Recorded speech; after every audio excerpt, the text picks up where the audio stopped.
Hello, Killy Killy Kymani here at Haven Humane, and here with me is Fortune. Say hi, Fortune. Say hi. Yeah, she's a big cat, isn't she? And she's a black cat. And I'm gonna read some more of The Color Purple by Alice Walker to Fortune here. Yeah. Yeah. Yep.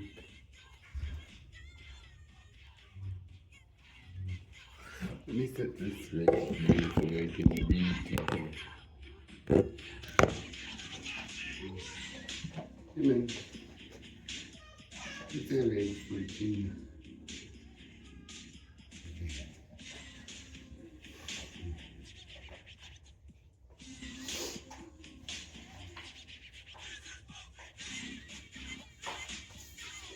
Dear Steve, it has been a long time since I had time to write, but always, no matter what I'm doing, I am writing to you.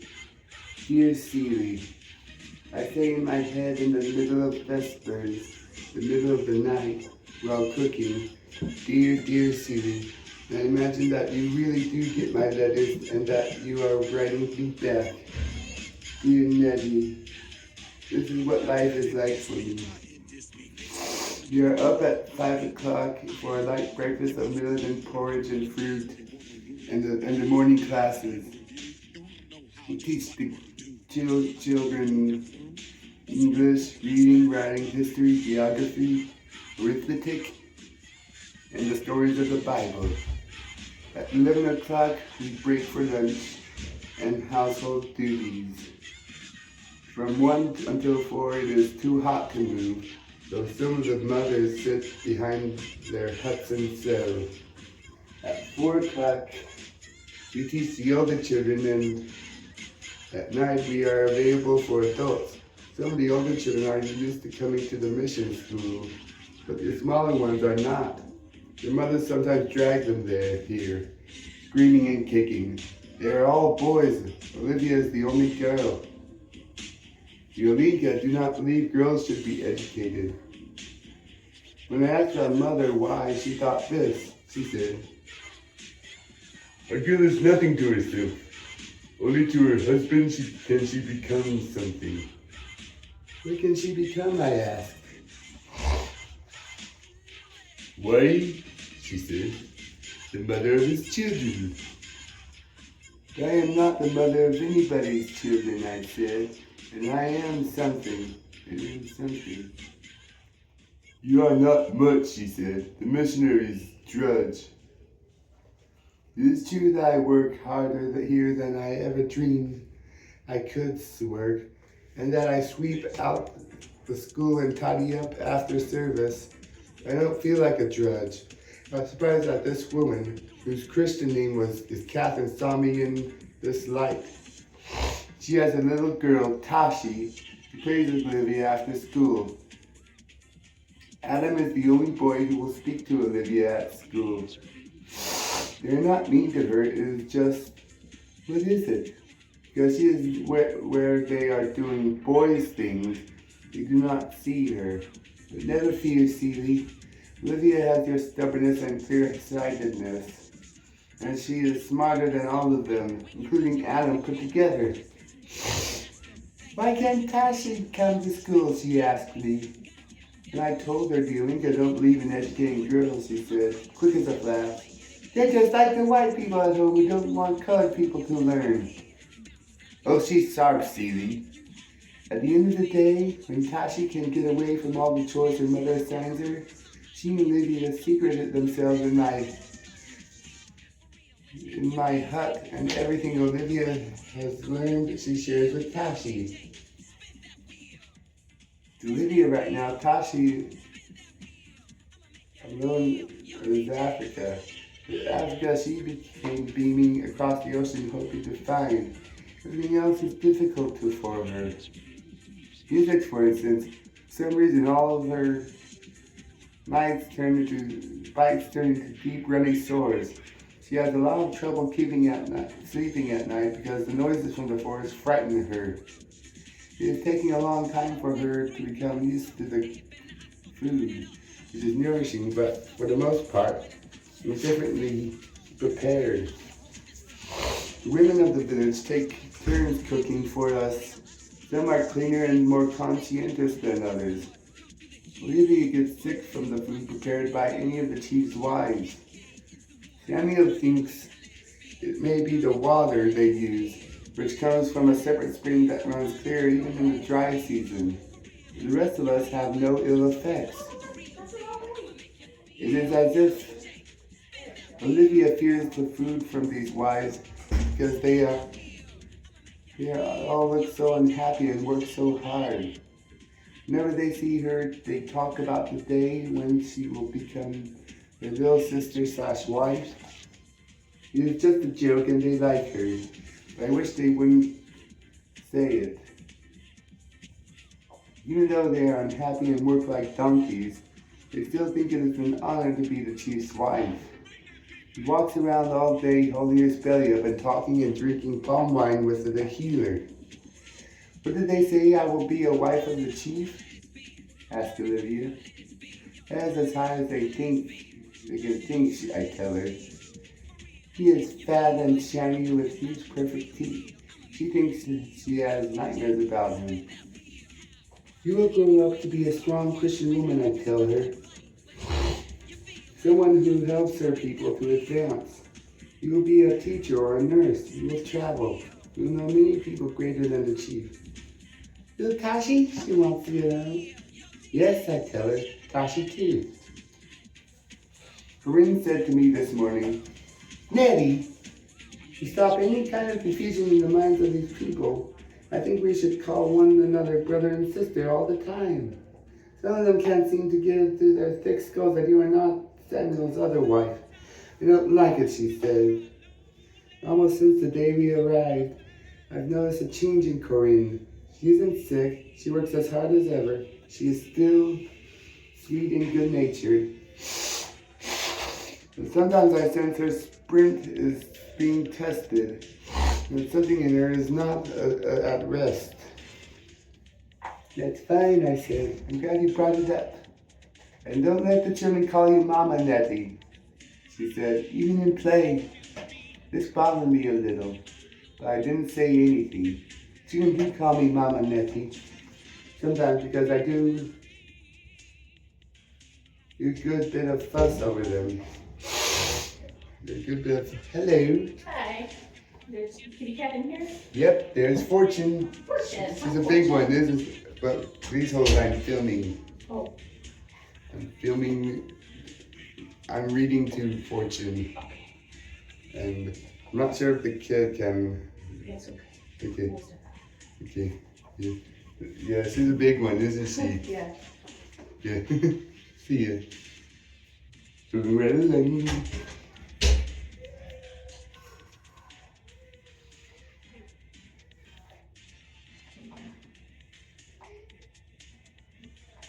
But I never tried to take Corinne's place. And another thing she said.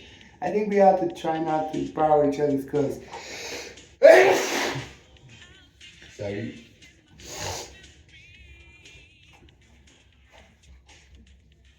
Well, she never borrowed anything of mine because I don't have much. But I'm all the time borrowing something of hers. You feeling yourself? I asked her. She said, yes. I wish you could see my hut ceiling. I love it. Unlike our school, which is square, and unlike our church, which doesn't have walls, at least during the dry season, my hut is round walled with a round roof. It is 20 steps across the middle and fits me to a T. Over the mud walls, I have strung Olinka platters and mats and 2 pieces of tribal cloth. Olinka are known for their beautiful cotton fabric, which they hand weave and dye with berries, clay, indigo, and tree bark. Then there's my paraffin camp stove in the center, and my camp bed to one side, covered with mosquitoes. Netting so that it almost looks like the bed of a bride. Then I have a small writing table where I write to you, a lamp, and a stool. Some wonderful rush mats on the floor. It is all colorful and warm and homey. My only desire for now is a window. None of the village huts have windows, and when I spoke of a window to the women, they laughed heartily. The rainy season makes the followable window ridiculous, apparently. I am determined to have one. Even the flood collects daily on my floor. I would give anything for a picture of you, Seeley. In my trunk, I have pictures donated to us by the Missionary Society in England and America. Pictures of Christ, the Apostles, Mary, Crucifixion, Becky, Livingston, Stanley, Schweitzer. Maybe one day I'll put them up. But once, when I held them up to my fabric and mat-covered walls, they make me feel very small and unhappy. So I took them down. Even the picture of Christ, which generally looks good anywhere, looks peculiar here. We of course have all of the pictures hung in the school, and many of Christ behind the altar at the church. That is enough. I think, though, Samuel and Corinne have pictures and crosses in their huts as well. Your sister, Nettie. Dear Seeley, Tashi's mother and father were just here. They are upset because she spends so much time with Olivia. She is changing, becoming quiet and too thoughtful, they say. She is becoming someone else. Her face is beginning to show the spirit of one of her aunts who was sold to the trader because she no longer fit into village life. This aunt refused to marry one man chosen for her. Refused to bow to the chief. Did nothing but lay up, crack cola nuts between her teeth, and giggle. They want to know what Olivia and Tashi do in my hut when all the other little girls are busy helping their mothers. Is Tashi lazy at home, I asked? Father looked at the mother. She said, No, on the contrary, Tashi works harder than most girls at her age, and is quicker to finish her work. It is only because she wishes to spend her afternoons with Olivia. She learns everything I teach her as if she already knows it, said the mother. But this knowledge does not really enter her soul. The mother seems puzzled and afraid. The father, angry. I thought, aha! Tashi knows she is learning a way of life that she will never live. I did not say this. The world is changing, I said. It is no longer a world just for boys and men. Our women are respected here, said the father. You would never let them tramp the world as American women do. There is always someone to look after the Olinka women. A father, an uncle, a brother, a nephew. Do not be offended, Sister Nettie, but our people pity women such as you who are cast out. You know not from where into a world unknown to you, where you must struggle all alone for yourself. So I am an object of pity and contempt, I thought, to men and women alike. Furthermore, said Tashi's father, we are not simpletons. We understand that there are places in the world where women live differently from the way our women do. We do not approve of this different way for our children. Life is changing. Even in Olinka, I said, we are here. He spat on the ground. What are you? 3 grown-ups and 2 children. In the rainy season, some of you will probably die. You people do not last long in our climate. If you do not die, you will be weakened by illness.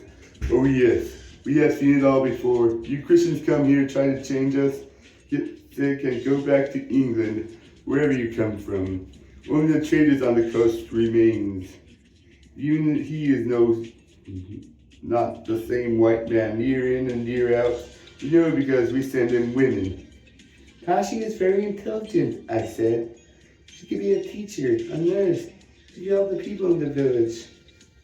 There is no place for a woman to do these things, he said. Then we should leave, I said, Sister Corinne and I. No, he said. Teach only the boys, I asked. Yes, he said, as if my question was agreement. There is no way that men speak to women that reminds me too much of Pa.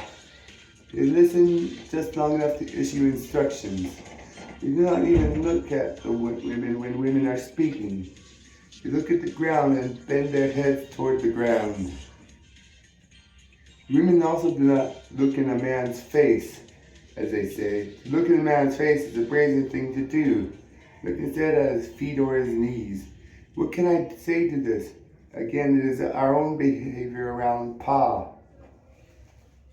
Next time Tashi appears at your gate, you will send her straight home, your father said. Then he smiled. Your Olivia can visit her and learn what women are for. I smiled also. Olivia must learn to take her education about life where she can find it, I thought. This offer will make a splendid opportunity. Goodbye until the next time, Seeley, from a pitiful cast-out woman who may perish during the rainy season. Your loving sister, Nessie. Dear Seeley, at first there was the faintest sound of movement in the forest, kind of low humming. Then there was chopping and the sound of dragging. Then a scent some days of smoke. But now after 2 months during which I or the children or Karina has been sick, all we hear is chopping and scraping and dragging. Every day we smell smoke. Today one of the boys in my afternoon class burst out as he entered. The road approaches! The road approaches! He had been hunting the forest with his father and seen it. Every day now, the villagers gather at the edge of the village, near the cassava fields, and watch the building of the road, and watch them, some on their stools, and some squatted down on their haunches, all chewing cola nuts and making patterns in the dirt. I feel a great surge of love for them, for they do not approach the road brothers empty-handedly. Oh no!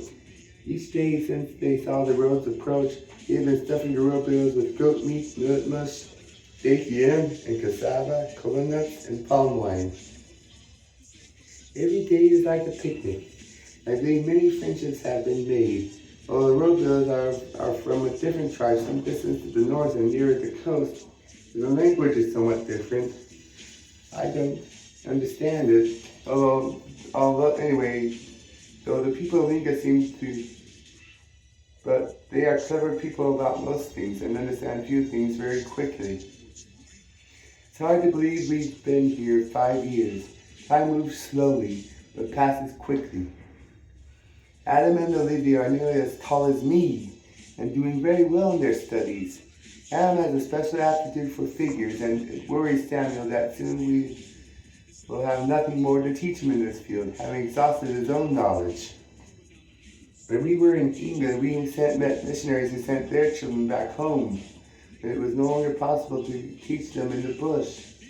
It's hard to imagine life here without the children. They love the open feeling of the village and love living in huts. They are excited by the hunting expertise of the men and self-sufficiency of the women in raising their crops. No matter how down I may be, sometimes I get very down indeed. A hug from Olivia or Adam completely restores me the level of functioning. It's nothing else. Their mother and I are not as close as we once were, but feel more like their aunt than ever. The three of us look more and more alike every day. About a month ago, Corinne asked me not to invite Samuel to my hut unless she were present. She said it gave the villagers the wrong idea. This was a real blow to me because I treasure his company. But Corinne almost never visits me herself. I will have hardly anybody to talk to, just in friendship.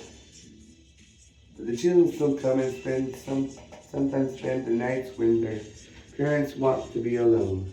Love those times.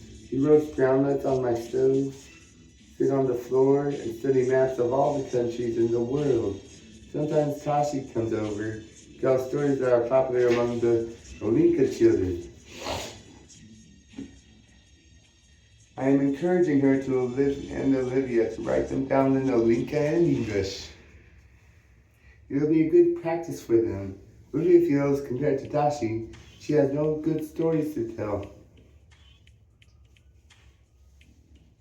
One day she started in on an Uncle Remus tale, only to discover Tashi had an original version of it. Her little face just fell.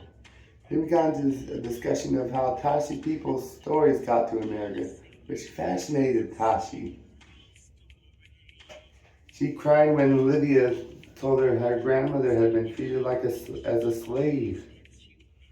No one else in this village wants to hear about slavery, however. They acknowledge no responsibility whatsoever. This is one thing about them that I definitely do not like. We lost Tashi's father during the rainy season. He fell ill with malaria and nothing the healer concocted could save him. He refused to take the medicine we used for it, or to let Samuel visit him at all.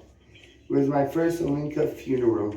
Women paint their faces white, wear white shroud-like garments, and cry in high, keening voices. We wrapped the body in bark cloth and buried it under a big tree in the forest. Tashi was heartbroken. All her young life she has tried to please her father, never quite realizing that as a girl she never could.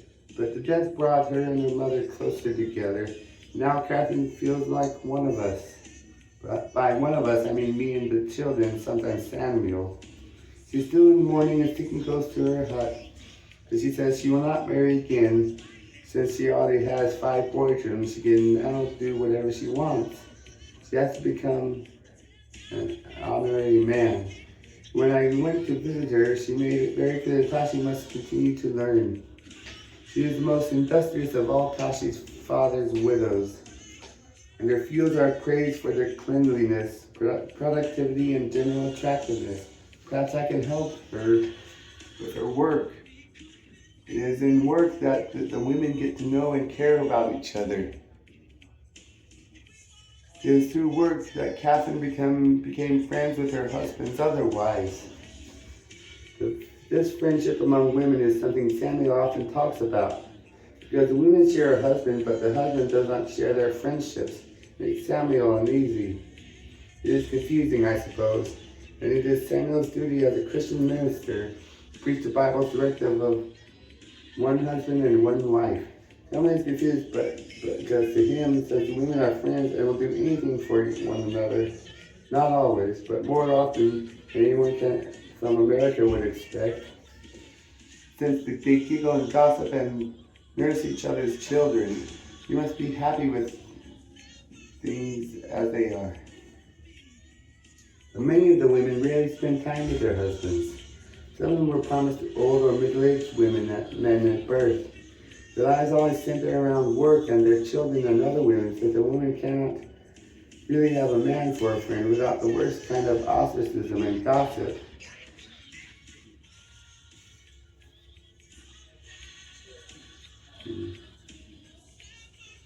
They indulge their husbands, if anything.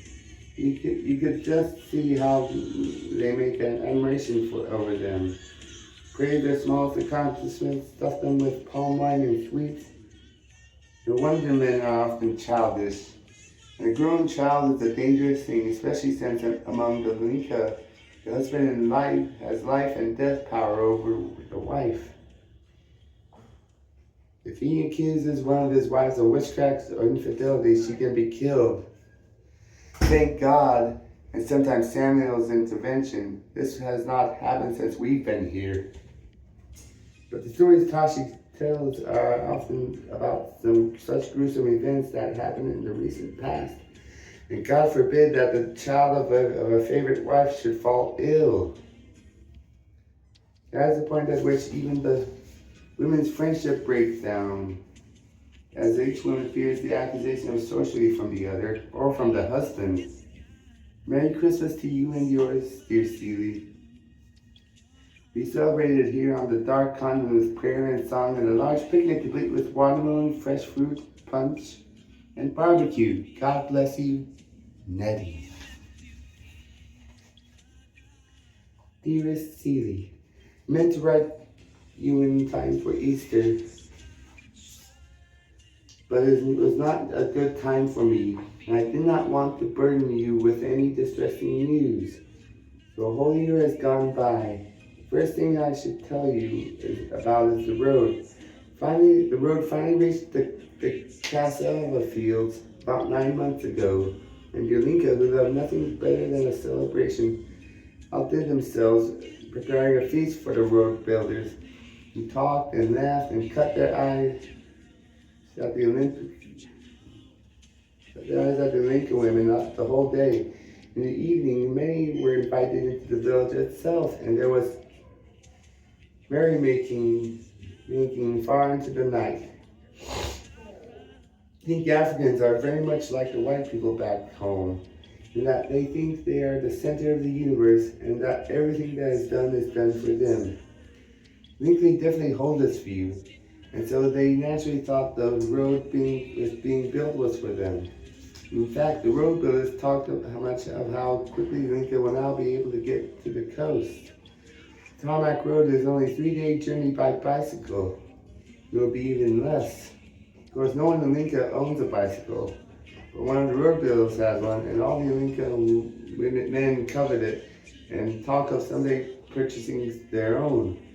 Well, the morning after the road was finished, as far as the Lincoln were concerned, after all, it had reached their village. But should we discover that the road builders were back at work? They have the instructions to continue the road for another 30 miles, and to continue it on its present course right through the village of Alinka. The time we were out of bed, the road was already being dug through Catherine's new planted yam field. Of course, the Alinka were up in arms, but the road builders were literally up in arms. He had guns, Celie, with orders to shoot. It was pitiful, Celie. The people felt so betrayed. They stood by helplessly. They really don't know how to fight. I rarely think of it since the old days of tribal wars, as their crops and their very homes were destroyed. Yes, the road builders didn't deviate an inch from the plan the headman was following. Every hut that lay in the proposed road path was leveled.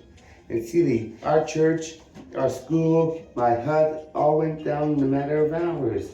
Fortunately, we were able to save all of our things, with a tarmac road running straight through the middle of it. The village itself seems gutted.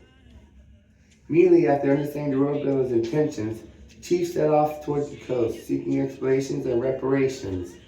2 weeks later, he returned with even more disturbing news. The whole territory, including the Alinka's village, now belongs to the rubber manufacturer in England. As he neared the coast, he was stunned to see hundreds and hundreds of villages, much like the Alinka, clearing the forests on each side of the road and planting rubber trees. Ancient giant mahogany trees, all the trees, game, everything in the forest was being destroyed. The land was forced to lie flat, he said, and bare as the palm of his hand. At first he thought the people who told him about the English rubber company were mistaken. If only about its territory, including the Alinka village. But eventually he was directed to the governor's mansion, a huge white building with flags flying in its yard. There had an audience with the white man in charge. It was this man who gave the road builders their orders. This man who knew about the Alinka only from a map. He spoke English, which our chief tried to speak also. It must have been a pathetic exchange. Our chief never warned English, never earned English beyond an occasional odd phrase. He picked up from Joseph, who pronounced English Yanglish. The worst was yet to be told. Lincoln no longer owned the village, so he must pay rent for it. And in order to use the water, which also no longer belongs to them, he must pay a water tax. At first the people laughed. It really did seem crazy. They've been here forever. But the chief did not laugh. "We will fight the white man," they said. "The white man is all alone," said the chief. "He has brought in his army." This was several months ago, and so far nothing has happened. People live like ostriches, never setting foot on the new road as if they can help it, never ever looking towards the coast. We have built another church and school. I have another hut, and so we wait. Meanwhile, Corinne has been very ill with African fever.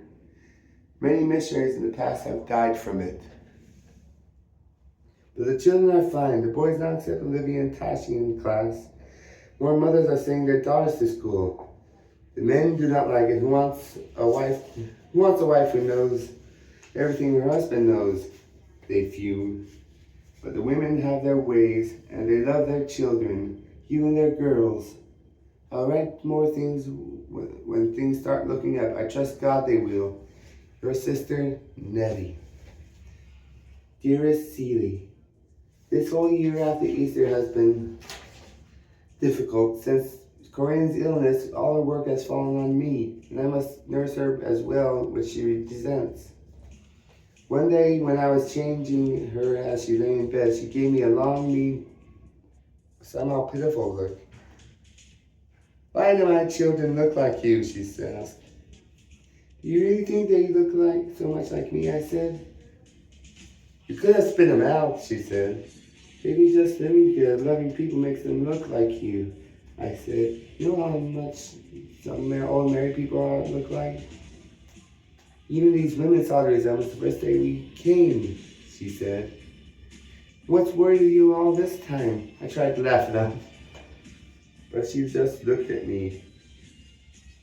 "When did you first meet my husband?" she wanted to know. That was when I knew what she thought. She thinks I know Olivia and my children, that Samuel is their father. Oh, Celie, this thing has been gnawing away at her all these years. "I met Samuel the same day I met you, Corinne," I said. I still haven't gotten the hang of saying sister all the time. But God's my witness, and that's the truth. "Bring the Bible," she said. I brought the Bible and placed my hand on it and swore. You've never known me to lie, Corinne," I said. "Please believe I'm not lying now." Then she called Samuel. He swear that the day she met me was the day he met me also. He said, "I apologize for this, Sister Nettie. Please forgive us." As soon as Samuel left the room, she made me raise my dress, and she sat up in her sick bed to examine my stomach. I felt so sorry for her and so humiliated, Celie, and the way she treats the children is the hardest part. She doesn't want them near her, which they don't understand. How could they? You don't even know they were adopted. The village is due to be planting rubber trees this coming season. The Linka hunting territory has already been destroyed. Men must go farther and farther away to find game. The women spend all their time in the fields, tending their crops and praying. They sing to the earth and to the sky, and to the cassava and groundnuts, songs of love and farewell. We are all sad here, Celie. Hope life is happier for you. Your sister, Nettie.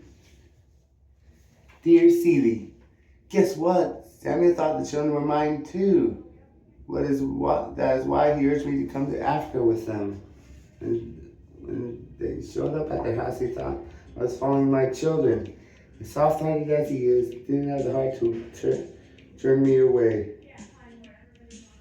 "If they are not yours," he said, "whose are they?" But I had some questions for him first. "Where did you get them?" I asked. And Celie, he told me a story that made my hair stand on end. I hope you are ready for it. Once upon a time, there was a well-to-do farmer who owned this property near town. Our town, Celie.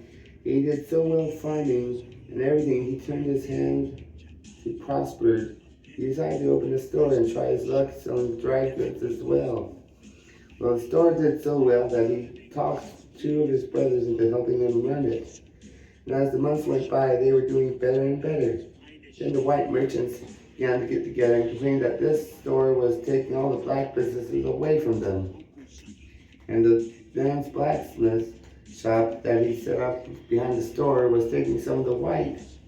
This would not do, and so one night, man's store was burned down and the smithy destroyed.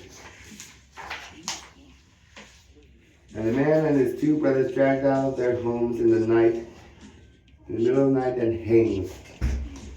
The man had a wife whom he adopted, and they had a little girl, barely 2 years old. She was also pregnant with another child. And the neighbors brought her husband's body home. It had been mutilated and burnt. The sight of it nearly killed her. Their second baby, also a girl, was born at this time. While the widow's body recovered, her mind was never the same. She continued to fix her husband's plate at mealtimes, just as she had always done, and was always full of talk about the plans she and her husband had made.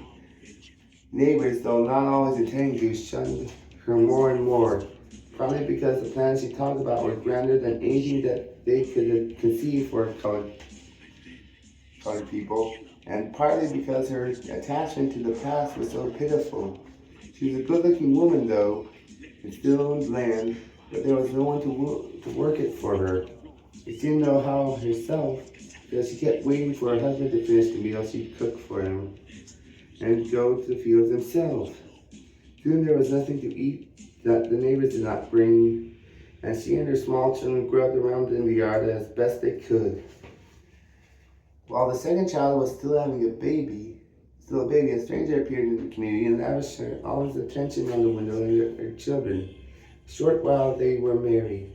Also, once she was pregnant a third time, so her mental health was no better. Every year thereafter, she was pregnant. Every year, she became weaker and more mentally unstable. So many years after she married the stranger, she died. 2 years before she died, she had a baby girl, and she was so sick to keep. Then a baby boy. These children were named Olivia and Adam. This is Samuel's story, almost word for word.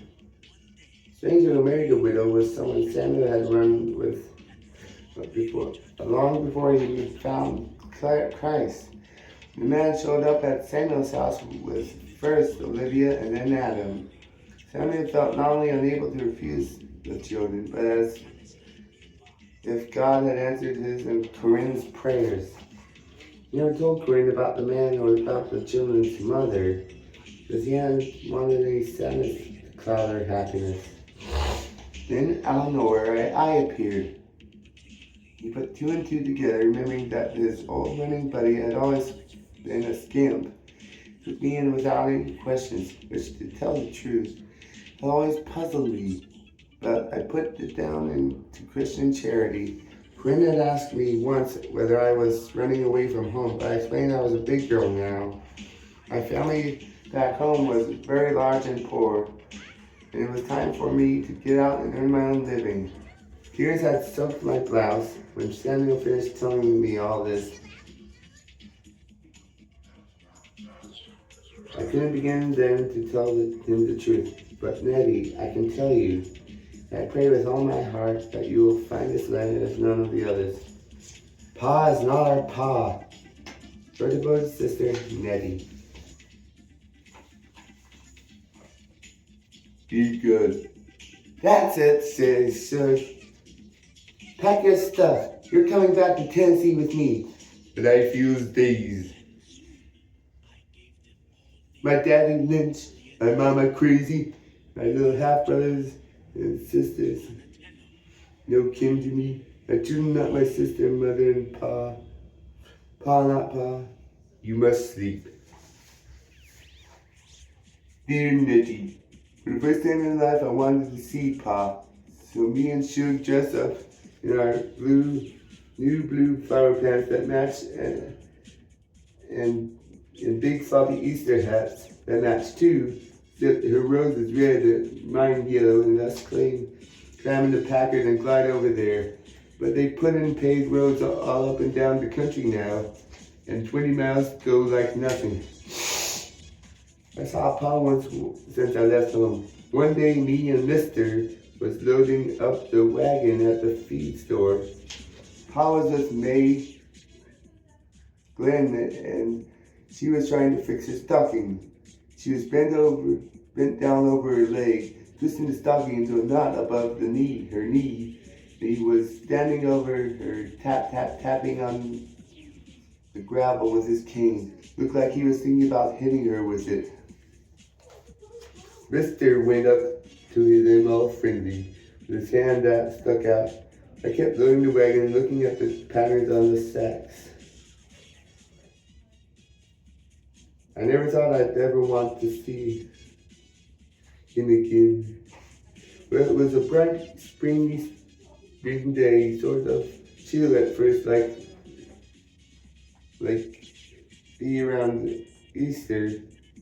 And the first thing us noticed soon as we turned to the lane is how green everything is. Like even though the ground everywhere else is not warmed up good, Pa's land is warm and ready to go. And all along this road there's Easter lilies and jonquils and daffodils and all kinds of little early wildflowers.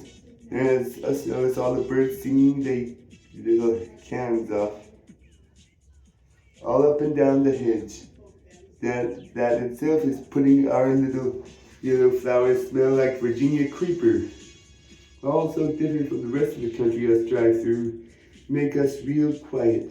I know they sound funny, Nettie, but even the sun seemed to stand a little longer over our heads. Well, says Shug, all this is pretty enough. You never said how pretty it was. It wasn't this pretty, I say. Every Easter it used to flood. All us children had colds. Anyhow, I say, us stuck close to the house. It sure ain't so hot. That ain't so hot, she asked, as we swung up a long curving hill. And remembered right up to a big yellow two-story house with green shutters and a deep green shingle roof. I laughed. Us must have took a wrong turn, I say. It's some white person's house. It was so pretty though that I stopped the car and just sat looking at it. What kind of trees are all of them flowering? Asked Shug. I don't know, I say. Look like peach, plum, apple, maybe cherry. Whatever they is, they sure pretty. Over in the house, all in back of it, nothing but blooming trees. Then more lilies and jonquils and roses climbing over everything. And all the time the little birds from all over the rest of the county sit up in these trees just going to town. Finally, after us look at it a while, I say, it's so quiet, nobody home, I guess. Nah, say Shug, probably in church. Nice bright Sunday like this. Let's better leave then, I say, before whoever it is lives here gets back. But just as I say that, I notice my eye is staying on the fig tree it recognized. And I hear a car turning up the drive. Who should be in the car but Pa and some young girl look like his child. He gets out on his side, then go around to open the door for her. He's dressed to kill in a pink suit, big pink hat and pink shoes, little pink purse hanging on her arm. They look at our license tag and then come up to the car. She put her hand through his arm. Morning, he says when he gets up to Shug's window. Morning, she said slow, and I can tell he would not what she expect. Anything I can do for you? He ain't noticed me and probably wouldn't even if he looked at me. Shug say under her breath. Is that him? I say, yeah. What shocks Shug and shocked me too is how young he looked. He looked older than the children he with. Even if she is dressed up like a woman. But he looked young for somebody to be anybody that got grown children and nearly grown grandchildren. But then I remember, he not my daddy, just my children's daddy. What your mama do? Asked Shug. Rob the cradle? You're not so young. I brought Celie, say Sugar. Your daughter, Celie. She wanted to visit you. Got some questions to ask. He seemed to think back a second. Celie? He said. Like, who's Celie? Then he said, y'all get out and come up on the porch.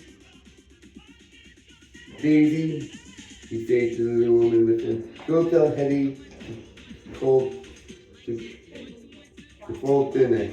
Squeeze her arm, reach up and kiss him on the jaw. He turned his head and watched her go up the walk.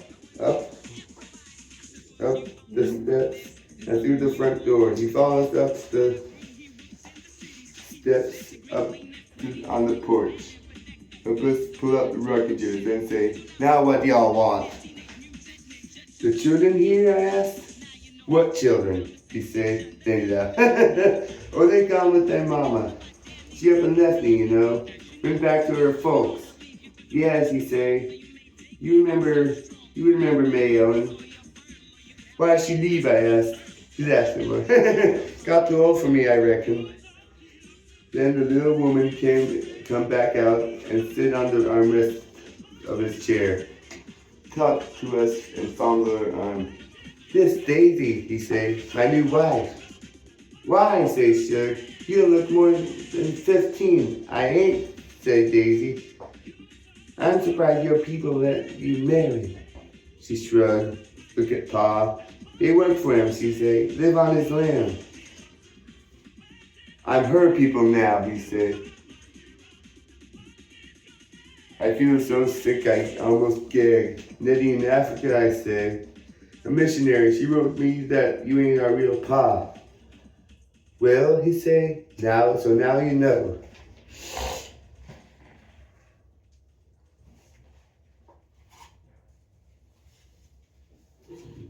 Daisy looked at me with pity all over her face. It's just like him to keep that from you, she said. Tell me how he brought up 2 little girls that wasn't even his, he said. I don't think I really believed it till now. Nah, he never told them, say Sugar. What an old sweetie pie, say Daisy, kissing him on top of the head. He fondled her arm. Look at me and grinned. Your daddy didn't know how to get along, he said. White folks lynch him. Too sad a story to tell pitiful little growing girls, he said. Any man would have done what I've done. Maybe not, say Sugar. Look at her, then look at me. He else you know. What does he care? Take me, he said. I know how they is. The key to all of them is money. The trouble with our people is as soon as they got out of slavery, they didn't want to give the white man nothing else. Fact is, you got to give them something, whether your money, your land, your woman, or your ass. So what I did was right off offered them to give them money before it planted the seed. I made sure this one and that one seed out of 3 was planted for him. Because before I ground a grain of wheat, the same thing. When I opened up your daddy's old store in town, I bought me and my own white boy to run it. What makes it so good, he say, I bought him with white folks' money. Ask the busy man your question, Celie, say Sugar. I think his dinner getting cold. Where my daddy buried, I asked. That's all I really want to know. Next to your mammy, he said.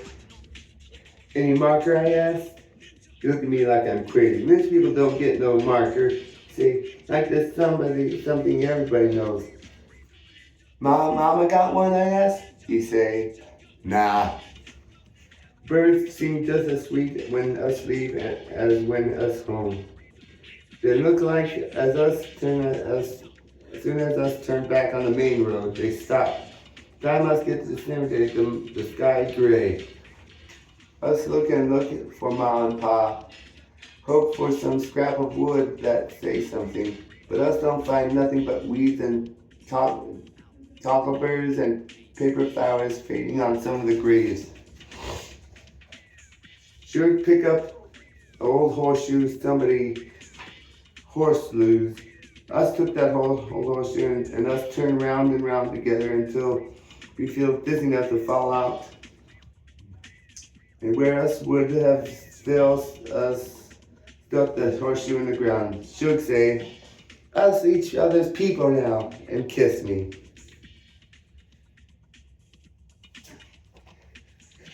With that, you must end here. Are you alright? Are you alright? Are you alright? Are you alright? Fortune? Hope I didn't bore you with my reading. But it's alright.